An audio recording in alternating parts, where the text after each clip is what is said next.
Mom to Mom nace por las diferentes situaciones a las que una mamá se puede llegar a enfrentar, haciendo conciencia de que no somos las únicas pasando por algo y que juntas podemos ser esa red de apoyo. Y recuerda, no estás sola. Hola, bienvenidas a un capítulo más de Mom to Mom. Mi nombre es Alejandra Guerra y el día de hoy hablaremos acerca de cómo es importante abrazar nuestras cicatrices. Y para esto tenemos a una invitadaza de lujo, Luisa Khalil, quien viene a platicarnos de una historia de vida, su testimonio. Para mí, Luisa, eres una mujer admirable. Lo que me ha tocado conocer de tu historia, es mamá, es conferencista, life coach y tiene una historia impactante que estoy segura que las va a inspirar a todas. Bienvenida, amiga, gracias por estar aquí. Viene de Chihuahua a platicarnos esto, vino a un seminario justo con Vero Correa que está organizando ella y me encanta que se haya podido dar el tiempo de que estés aquí y que nos puedas platicar de tu historia. Gracias, Ale. Yo encantada de estar aquí, de conocerte en persona después de tanto tiempo y lista para compartir mi historia con todas las mamás que nos escuchan. Gracias, gracias. Pues me gustaría que nos compartieras un poco de ti, de tu historia. ¿Tienes cuántos hijos? Que todas las mamás muchas mamás de Mom to Mom ya la conocen porque fue de las primerititas que estuvo en Mom to Mom. O sea, ya que 3 años tenemos de conocernos. Sí. Pero las que son nuevas y que no la conocen, me gustaría que les explicaras y que les platicaras más a fondo de quién es Luisa Khalil.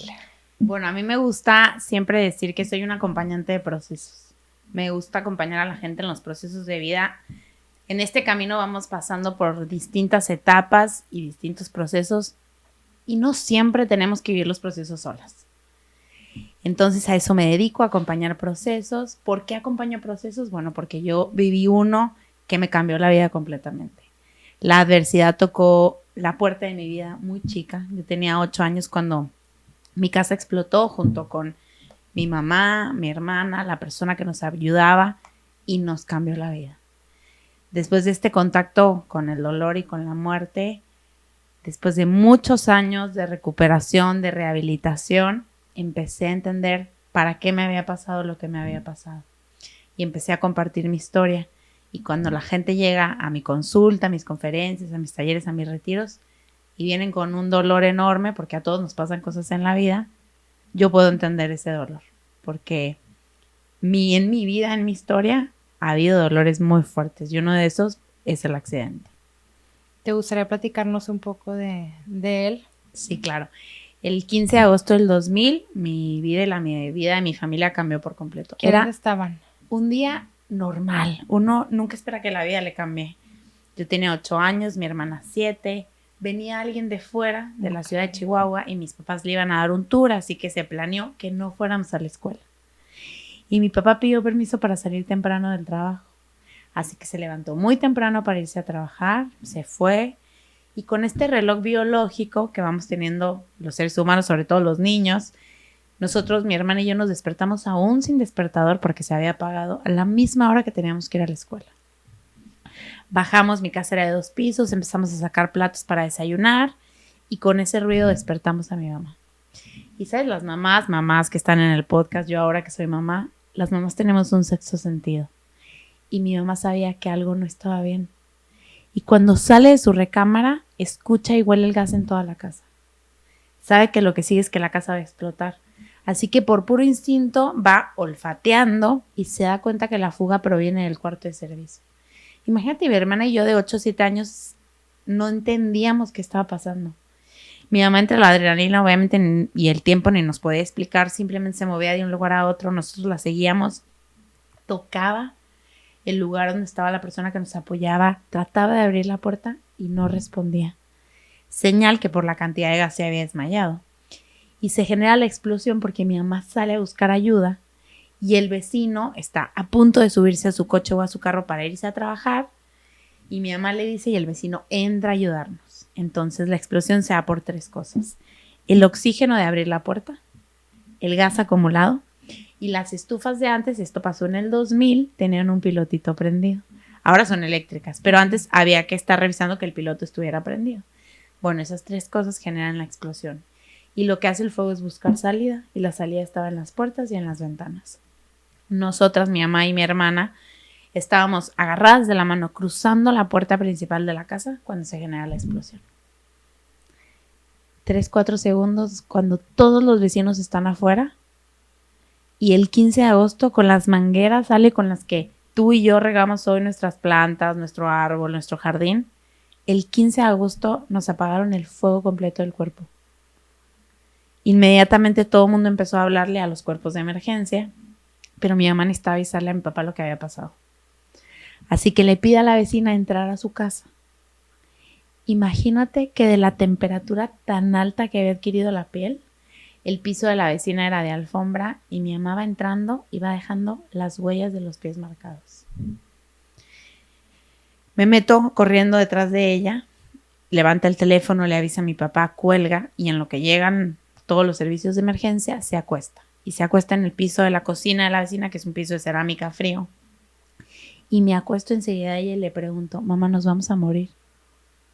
Por primera vez en mi vida, a los 8 años, contacté con la idea de que me podía morir. Me contestó muy segura, no, nos van a poner pomada y vamos a estar bien.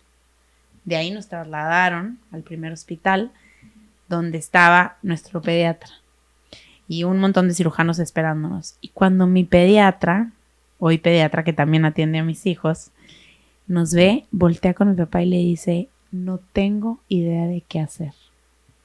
El grado de quemaduras en el que yo me quemé es el 90% del cuerpo. Era tanto. Y las quemaduras en México son poco estudiadas. Tenemos pocos hospitales. Ahora que estamos en el 2022 ya tenemos muchas más cosas. Pero en ese entonces no. La gente se muere por un accidente de quemaduras porque hay mala práctica de los médicos. Falta todavía muchos equipos. Entonces en ese momento volteé y le dice, no tengo idea qué hacer. Nos meten a una operación un poco hasta de prueba, donde nos quitan toda la piel muerta y nos dejan en piel viva y le dicen a mi papá, tienes que irte de aquí. Tu hija la mayor se está muriendo, tienes que irte. Y se hace todo y nos empiezan a mover a otro hospital. ¿Y tú te acuerdas como de ese momento te acordaste ya después de que pasó tiempo, tu mente lo había olvidado? Bueno, por la adrenalina obviamente se bloquea el cuerpo humano, es maravillosamente perfecto para que podamos continuar con el proceso de vida. Uh-huh. Entonces hay muchas escenas que se fueron bloqueando. Pero por mi propio trabajo personal he ido despertando memorias y me acuerdo perfecto. Por ejemplo, en la pandemia explotó algo en Beirut y se mandaron muchos videos. Esto fue en el 2020, hace nada. No sé por qué se mandaron los videos, no sé por qué me llegó un video y abrí un video ya después de muchísimo trabajo personal. Abro el video, escucho la explosión, veo la explosión, escucho los gritos de la gente. Me tiré a llorar en mi cama porque empecé a recordar partes de ese primer momento donde seguro hubo mucho ruido, hubo gritos, dolor. La adrenalina también en ese momento hace que las cosas no te duelan. Pero el proceso no acabó ahí. O sea, realmente el proceso inició en el accidente y terminó muchos años después. Mi última operación oficial, porque después tuve otras fuera, pero fue a los 18. O sea, fueron 10 años de tratamiento continuo. Bueno, mi papá me dice que nos tenemos que ir. Entonces mi papá es abogado, tenía 30 años, mi mamá 28.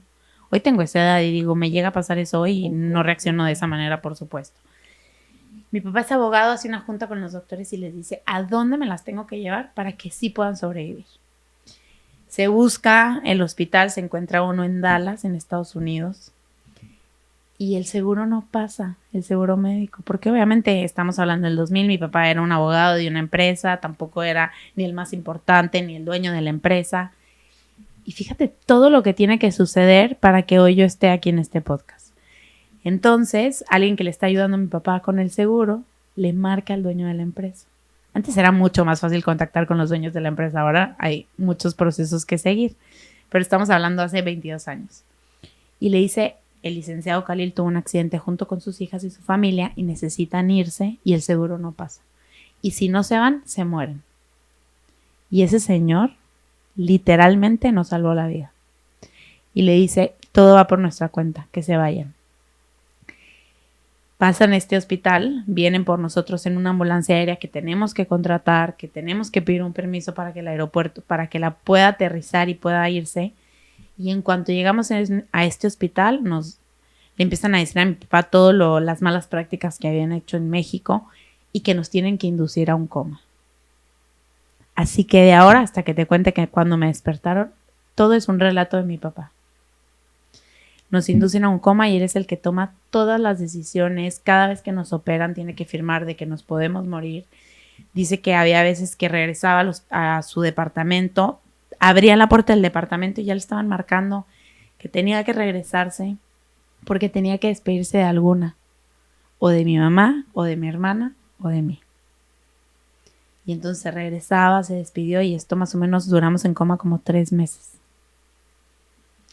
Y claro que la gran pesadilla de mi papá, Ale y a todas las mamás era ¿qué les voy a decir a mis hijas, a mi esposa el día que se despierte?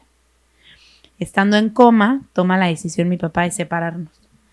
Hay un hospital muy bueno en otra parte de Estados Unidos, estábamos en Dallas las 3 y hay un hospital en Galveston, que es un hospital gratuito y que es especial, tiene una especialidad muy alta en quemaduras.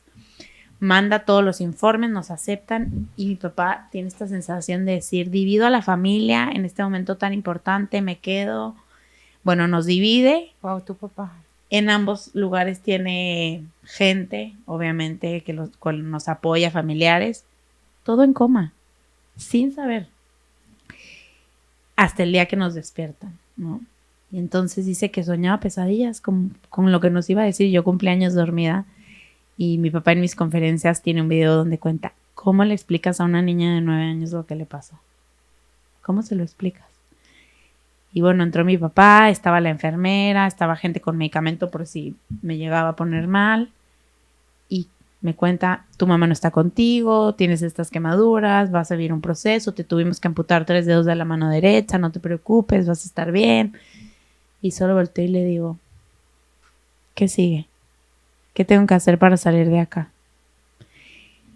Y a mí esa pregunta, muchos años después como que la entendí y dije, es que cuando estamos en la adversidad no nos podemos preguntar otra cosa.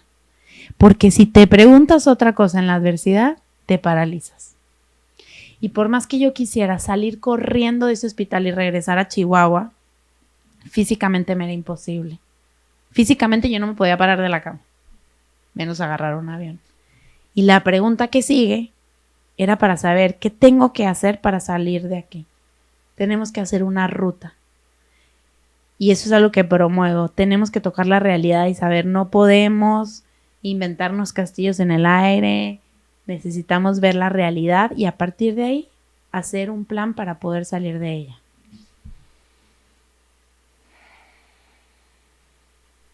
Ay, bebita. Sí, una bebé. No, y no veas las fotos, güey, porque te traumas. Te abrazo mucho. Sí. Está bien chiquita la edad de Pata.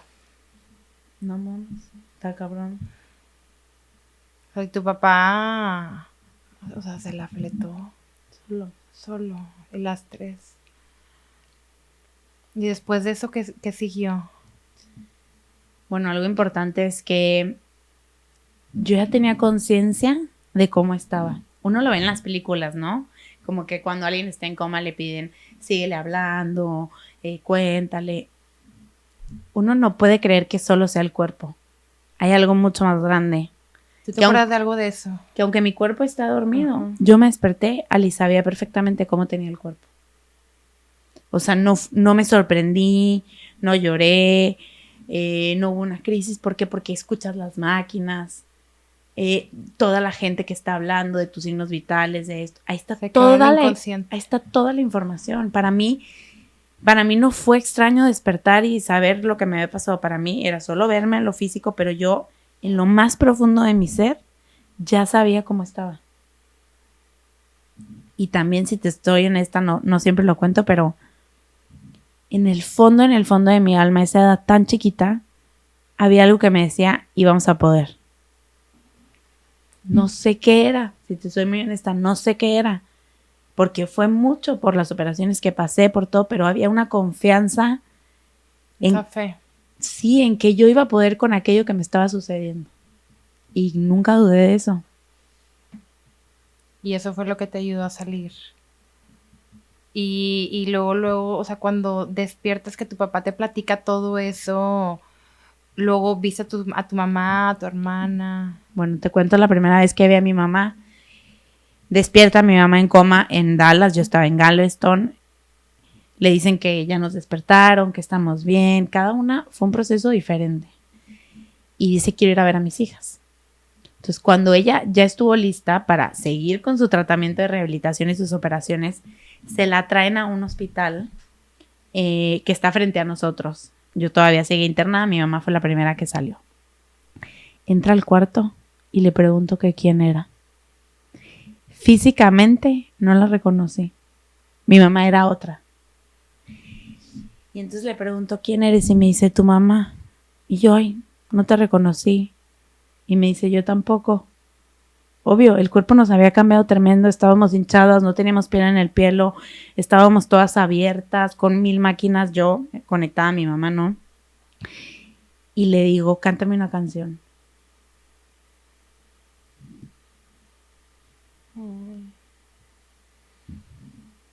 Voy a llorar. Espera. Además, estoy toda movida del taller, güey. Bueno, va. Así con voz chillona. Y me dice, cántame una canción. Le digo yo a mi mamá, cántame una canción. Y me empieza a cantar la de Abre tus brazos a la vida de Napoleón. ¿No? La de Abre tus brazos fuertes a la vida. Bueno, se quedó como nuestro himno. Muchos años la cantamos, la escuchamos. Y en la universidad me entregan un premio. Yo estoy en la universidad en Aguascalientes. Me entrega un premio en una revista que se llama la revista La Sala. Y en ese año le entregan un premio a Napoleón, junto conmigo. Yo me subí al escenario y decía, no puedo creerlo. Sí, wow. Fue como un cierre chiquito para nosotros, porque también estaba mi papá, obviamente, cuando me entregaron el premio, de esa canción que se volvió una bandera. Yo te voy a ser bien honesta. Yo no hubiera podido con esto si mis papás no hubieran podido con eso antes, ¿no? Una vez cuenta una anécdota mi papá que regresando del accidente después, cuando ya nos dieron de alta, te estoy hablando 6, 7 meses después, se encontró a mi mamá llorando con unas fotos de nosotros de antes y que era un mar de lágrimas. Y mi papá llegó y le rompió las fotos. Y le dijo, estas ya no son tus hijas, son esas. Y necesitas empezar a crear memoria y recuerdos con estas nuevas fotos que nos vamos a tomar. Si yo no hubiera visto esa integración de mi papá, de mi mamá, de tomar y aceptar lo que nos había pasado, esta historia sería otra. A mí me llegan millones de casos donde hay un niño que se quemó, hay un niño sin una pierna y no lo mandan al colegio y la mamá lo tapa y lo sobreprotegen y la mamá sufre por lo que va a sufrir. Yo muchas veces le gritaba a mi mamá en la adolescencia, que fue mi etapa más dura, gritaba, ¿por qué? O sea, ¿por qué me pasó esto? Se me paraba enfrente, yo tengo una mamá muy fuerte, no la conocen, pero la van a empezar a conocer con todo lo que voy a decir de ella. Se me paraba enfrente y me decía, mira Luisa, no sé por qué. Yo muchas veces pedí que te murieras. Era tanto el dolor que yo sentía que no me podía imaginar el tuyo. Pero estás aquí y vivir es ser feliz. De verdad que este capítulo me está encantando. Si tú también lo estás disfrutando, te invito a seguir el podcast o suscribirte a nuestro canal de YouTube para que seas parte de esta gran... Me da vuelta y se iba. Y yo solo me quedaba viéndola como pasmada. Cuando mi papá le preguntaba por qué a mí, en silencio. Hoy entiendo, Ale, desde mi adulta, que qué se le responde a un adolescente de 13 años cuando se le modificó todo el cuerpo para siempre, de por vida. ¿Qué se le responde cuando te pregunta por qué? Años después, empecé a dar conferencias y un día tuve a mi mayor audiencia en Querétaro y mi papá fue, de sorpresa. Oh, wow. Estaba yo ahí dando la conferencia y veo a mi papá en la segunda o tercera fila de aquel estadio que era inmenso. Y saliendo me dice Luisa, me mandó un mensaje porque yo creo que no podía obviamente decírmelo en persona, era tanto, me mandó un mensaje que decía: Luisa, todas esas veces que me preguntaste por qué, no tenía la respuesta, pero hoy la tengo, es esto. Wow. Wow. Soy sin palabras. Ya sé, güey, pero vas a tener que hablar. Soy sin palabras. Vas a tener que hablar. Es que no en es un este monólogo, momento te güey. quiero escuchar. Es que siento que no puedo decir nada más que escuchar tu historia y seguir empatizando. Y que todas las mamás escuchen esto, porque eres inspiración, eres motivación, porque muchas veces nos quejamos de la vida, damos por hecho las cosas y pues hay más allá, y tú pudiste salir de algo así y ahorita te dedicas a ayudar a bastantes personas que encontraste el para qué que tanto habías preguntado. Wow. No, les digo, me arranco. Te voy a decir, Pregúntame. ¿qué le recomendarías a todas las mamás que te están escuchando, todas las mamás que han pasado no una historia similar, sino que tienen una herida, una cicatriz emocional? ¿Qué les dirías? Bueno, primero les voy a contar una anécdota que la voy a ligar con mi respuesta a eso.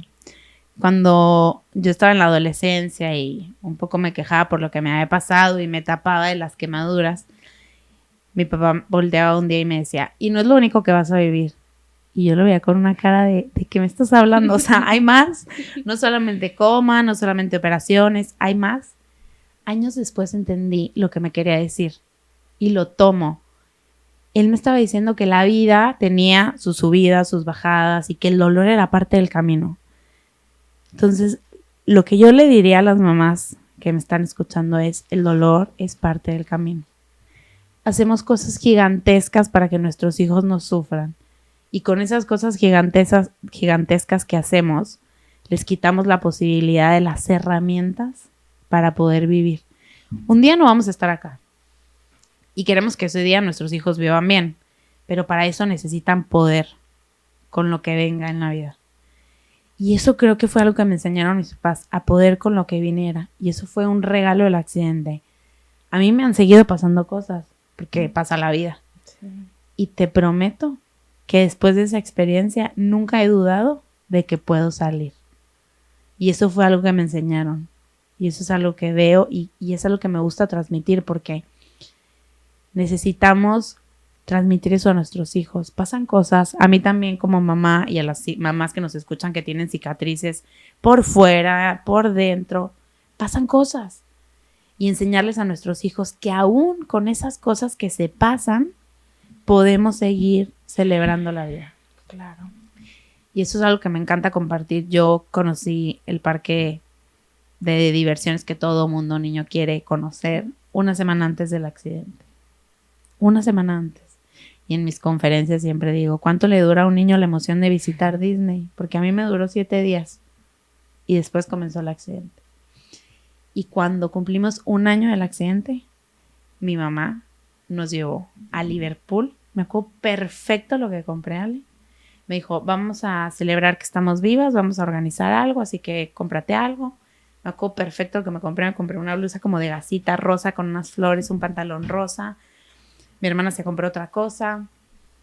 Un poco sin entender lo que mi mamá estaba planeando, ¿no? Entonces se organizó algo para celebrar la vida y después nos dijo: bueno, y nos vamos a ir de viaje a celebrar la vida y nos vamos a ir otra vez al mismo parque de diversiones. Las dos idas a este parque fue de manera muy diferente. Pero lo que mis papás intentaban hacer, que ahora lo veo y lo tomo desde hace algunos años, era que la vida se podía seguir celebrando pese a las adversidades. Y celebrar ese evento que te partió la vida, pero que al mismo tiempo te regaló todas las herramientas para seguirla viviendo de una manera más profunda, más conectada y mucho más consciente. Y lo repito, si mis papás no hubieran hecho esas cosas, seguramente yo no estaría acá contando esto de esta manera. qué admiración para tus papás. Es que eso es súper importante porque muchas veces, como dices tú, queremos sobreproteger a nuestros hijos por lo que ya sucedió y les estamos haciendo un daño. Realmente tenemos que soltar y decir, oye, pueden con esto. Digo, la verdad es que qué mujerón de tu mamá tener esas fuerzas, porque nos quebramos como mamás, pero ella, si no hubiera hecho eso, como dices tú, ella y tu papá no estarían ustedes viviendo. Digo, obviamente todo es el trabajo también ustedes que han hecho internamente en equipo, pero ese ejemplo es un parteaguas muy cañón. En la niñez fue muy fácil porque eres una niña, no te das cuenta un poco de lo que vives, piensas que es ahí el momento presente, pero nunca dimensionas hacia el futuro cuando eres niño. O sea, un niño en la pandemia no dice, bueno, ¿qué va a pasar económicamente en la pandemia? No, un niño vive ahí, hoy no voy a ir a la escuela, lo que pasa en el ahora. Entonces, cuando yo era niña, para mí fue fácil lidiar con el dolor, con el accidente, con las operaciones.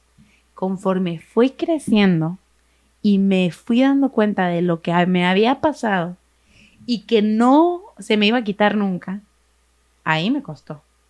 Ahí me costó entender que mi cuerpo iba a ser mi cuerpo, no importa cuántos tratamientos le fueran a hacer, no había manera de ¿Qué quitar. edad tenías? Eso fue a partir de los 12. Ok.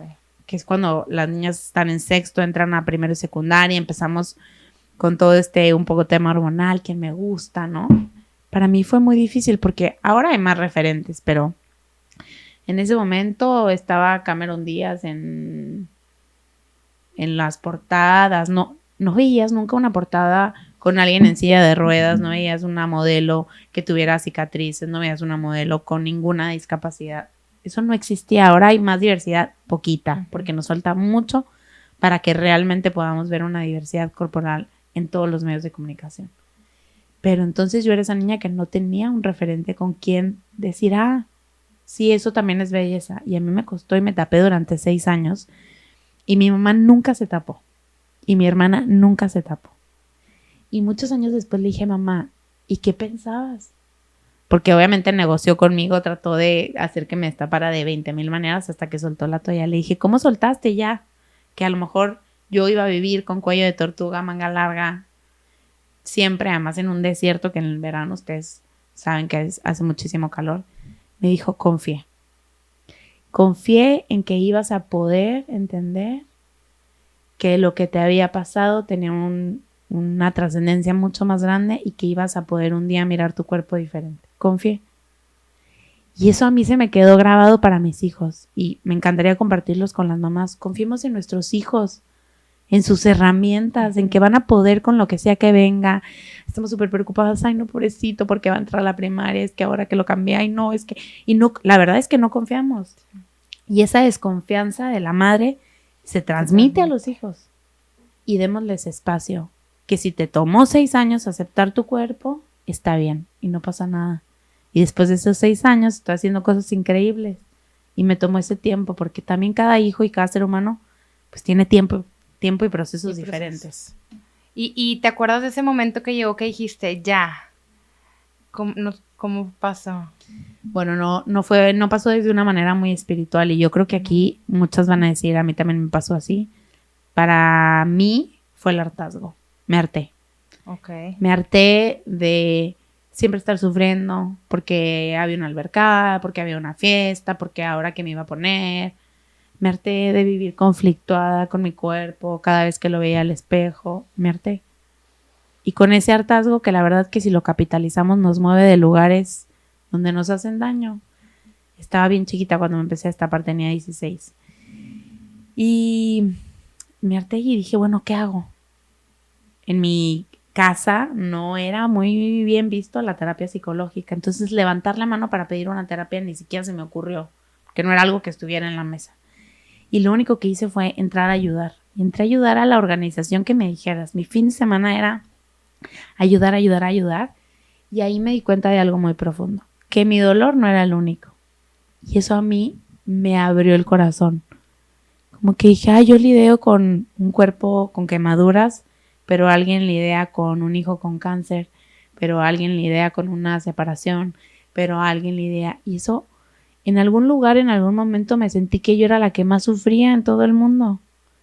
Y ver eso me abrió los ojos y dije, no, cada quien tiene un proceso y este es el mío. Entonces, no hay nada mágico.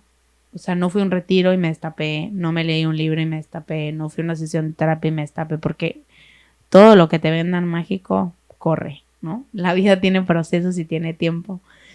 Entonces empecé de a poquito. Y me empecé solo cuando iba a ayudar a destapar. Entonces me ponía manga corta, pero en la escuela manga larga, yo bailaba en el ballet, en el jazz, manga larga.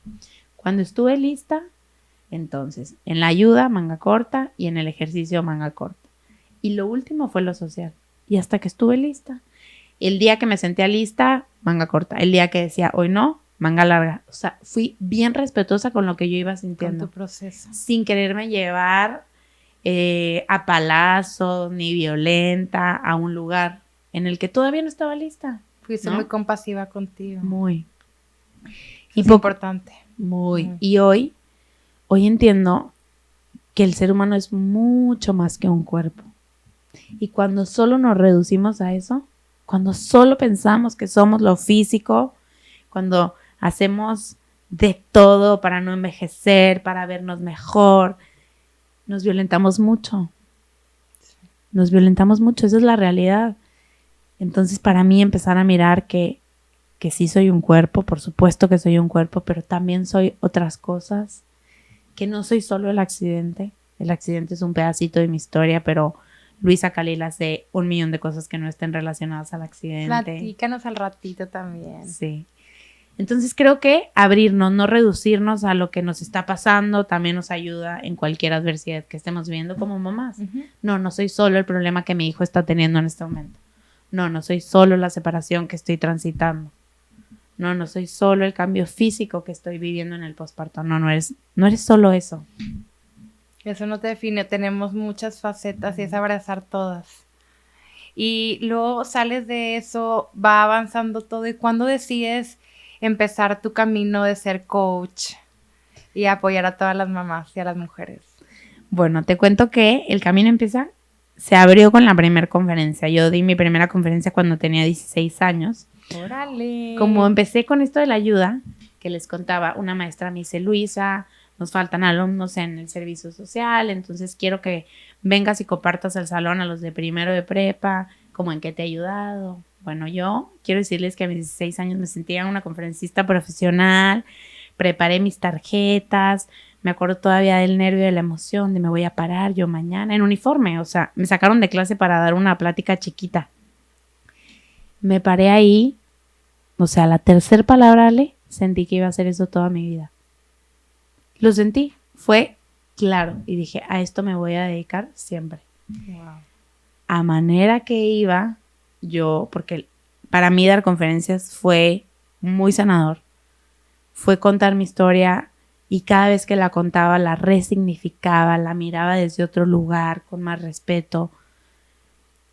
Yo en la primera conferencia que solo di del accidente, yo no podía hablar, la gente no me entendía nada, la gente lloraba por verme llorar, pero no entendía ni qué había pasado, ni cómo pasó, nada. O sea, yo solo lloraba. Entonces, para mí fue de mucha catarsis. Empiezo a compartir mi historia. Después de ahí empiezo a trabajar con adolescentes en el tema del amor propio. Y las mamás de las adolescentes me empiezan a decir, queremos un taller. Es como si la vida me fuera prendiendo las luces de hacia dónde. Y yo, es que yo no soy mamá, yo no les puedo dar un taller de mamás. Sí, Luisa, queremos un taller. Y yo como que puse ahí el deseo de la gente y dije, bueno, ahora no estoy lista. Cuando me embaracé, dije, este es el momento. Y empecé a desarrollar un taller que se llama Mamá Espiritual, que es para mí el taller más importante que tengo, lo doy en línea. ¿De qué trata? Y nace con mi hijo y hasta la fecha lo sigo teniendo. Mamá Espiritual es un taller que les muestra a las mamás una maternidad diferente. Adiós, se acaba la maternidad sacrificada. Y se comienza a abrazar la maternidad como un propio camino. Y les empiezo a mostrar que cuando uno trabaja en sí misma, es el mejor y el más grande legado que podemos enseñar a nuestros hijos. Para mí, esa es la verdadera crianza positiva, respetuosa. Cuando uno trabaja en sus propios temas personales. Porque si uno no hace eso, por más que te trates de ver el video, de respeto a los berrinches, de acompaña a tu adolescente, no hay manera que lo podamos integrar. Entonces, ver la crianza como el propio camino para empezar a trabajar tus cosas, tus propios temas. Wow, qué interesante. Lo voy a tomar. Por favor, lo quiero bienvenida. Tomar, gracias. Y Pausa también es otro de los proyectos que tienes. Me hubiera encantado en un futuro lo voy a vivir contigo. Sí. Estoy feliz. Platícanos de ese proyecto también. Bueno, Pausa es un retiro para mamás que tengo con una amiga que quiero mucho, se llama Mónica Gordillo, desde hace 5 años. Vamos por nuestra 5ª edición y es un espacio para las mamás. Es un espacio para desconectarnos de todo, pero no para relajarnos. No te vas a ir a Cancún a tomarte unos drinks, porque para eso tienes amigas, para eso te puedes ir a cenar con tus amigas. Es un espacio de trabajo profundo para poder volver a tu vida y hacer movimientos. Movimientos que todas estamos necesitando, pero que a veces necesitamos un espacio y una guía para poder hacerlos. En la pareja, en tu vida, en tu profesión, con tus padres, con tus hijos. El alma va pidiendo esos movimientos y cada mamá que llega a este retiro Pausa está lista para hacer esos movimientos y encuentra el sostén con otras mujeres para hacerlo. Yo he visto a mamás transformarse después de un retiro y es impresionante. Y también te comparto, y es algo en lo que creo. No soy yo, ni es Mónica. Pausa tiene una magia especial que le envuelve y que es solamente de ese retiro y que ahí se generan grandes cosas y grandes movimientos. Imagínate qué poderoso, puras mujeres y que damos vida unidas. Y además te cuento que no solamente es un retiro para mamás jóvenes. En los retiros de Pausa tenemos mamás que tienen 60, que tienen hijos grandes. Vemos también que a veces van mamás con sus propias hijas que ya son mamás. Entonces no es un taller porque a veces las mamás, es un taller para descansar a los hijos y saber de crianza. No vamos a hablar de crianza, vamos a hablar de tu vida. Y en esa vida vamos a trabajar. Y eso va a ser mucho más grande y va a impactar en donde tú quieras que impacte, porque también el trabajo realmente lo hacen las mamás que están abiertas, ¿no? Sí. Oye, Luisa, y aparte de Pausa, otro proyecto que estés haciendo. Bueno, estoy teniendo las sesiones personales, que es cuando la gente viene con un tema. Y ahí no solo es para mamás, o sea, hay gente, hay mujeres, hay hombres. Me fascina trabajar con hombres porque el hombre que pide una sesión trabaja profundo. Entonces, quien necesite, quien sienta una conexión, quien le resuene, pues no, bienvenidas. ¿Dónde te pueden contactar? Bueno, me pueden contactar por Instagram o por cualquier red social. Y si pudieras poner un panorámico, donde todas las mujeres todos los días pudieran ver, ¿qué les dirías? Si a mí me dieran un espectacular así gigantesco, no sé qué calle es famosa aquí en Monterrey. Leones Gonzalitos, sí. o sea, en Calzada. Bueno, sería para las mujeres y para los hombres. Pero pondría: la historia de dolor no la contamos todos. La historia de transformarlo pocos. Esa es una frase que a mí me mueve mucho. Porque todos podemos pararnos aquí, en este micrófono, y contar lo doloroso de nuestra vida. No hay nadie que levante la mano y diga: a mí no me ha pasado nada de dolor. Eso no es verdad. Y esa historia no la podemos contar todos. Pero la historia de haberlo transformado, de haberlo mirado, de haberlo integrado, de haber hecho cosas increíbles con ese dolor, no todos. Y con ese espectacular para mí sería una invitación a transformar lo que sea que ha pasado. Que eso es lo que me mueve. Compartir con mi historia, con mi vida, que se puede transformar. No importa qué tan grande sea lo que esté atrás. Todo se transforma con amor y con herramientas. Y con mucho trabajo. Y con mucho trabajo. Y con disposición, apertura. Sí. 100%. Ay, Luisa, pues muchísimas gracias. En verdad, gracias por compartirnos su testimonio. Como te decía, eres admiración. Estás ayudando a bastantes personas. Y todas las mamás que estén pasando por algo, que necesiten platicar con alguien, que necesiten una terapia o que no saben por dónde empezar, tienen a una mujer que las puede orientar y de verdad están en muy buenas manos porque de verdad impresionante y ahora con los talleres que también estás empezando a traer, con herramientas que a ti te han servido, estás siendo conector al mismo tiempo. Muchísimas gracias.